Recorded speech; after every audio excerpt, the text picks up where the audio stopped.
जवळपास 60 ते 70 हजार रुपये महिना या व्यवसायातून कमवते. मग पहिल्यांदा नाव ठेवायचे की बाबा आपण पाटील आहे, आपण असे काम नाही करायचे. तर इकडे बघा, दोन गोष्टीची काही आपल्याला लाज नाहीये. एक कष्ट आणि आपल्या इमानदारीने कमवणं, हे दोन गोष्टीत काही हे नाही. स्टार्टिंग सुरू तर दादा 500 पासूनच केलेली. आम्ही पहिल्या सुरुवातीला 500-600चाच माल आणला. त्याच्यानंतर मग वाढवत 1000, 2000, 1500, आता मी 20,000 पर्यंत, 22,000 पर्यंत माल भरते. आता दुसरा जर मोठा व्यवसाय टाकायचा त्याच्यात 1,00,000, 1.5 लाख, 2 लाख गुंतवावंच लागते. त्याच्यात असं काही नाहीये.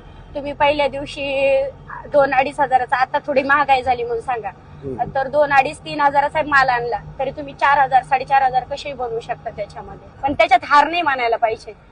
कोणी म्हणता की हो आम्ही करून पाहिलं, त्याच्यात काही उरत नाही किंवा मग त्याच्यात काही एवढी कमाई नाही असं तसं. पण त्याच्यात आपल्याला कळायला पाहिजे की आपण आणतोय कितीचं, विकतोय कितीचं, माल भरतोय कितीचं.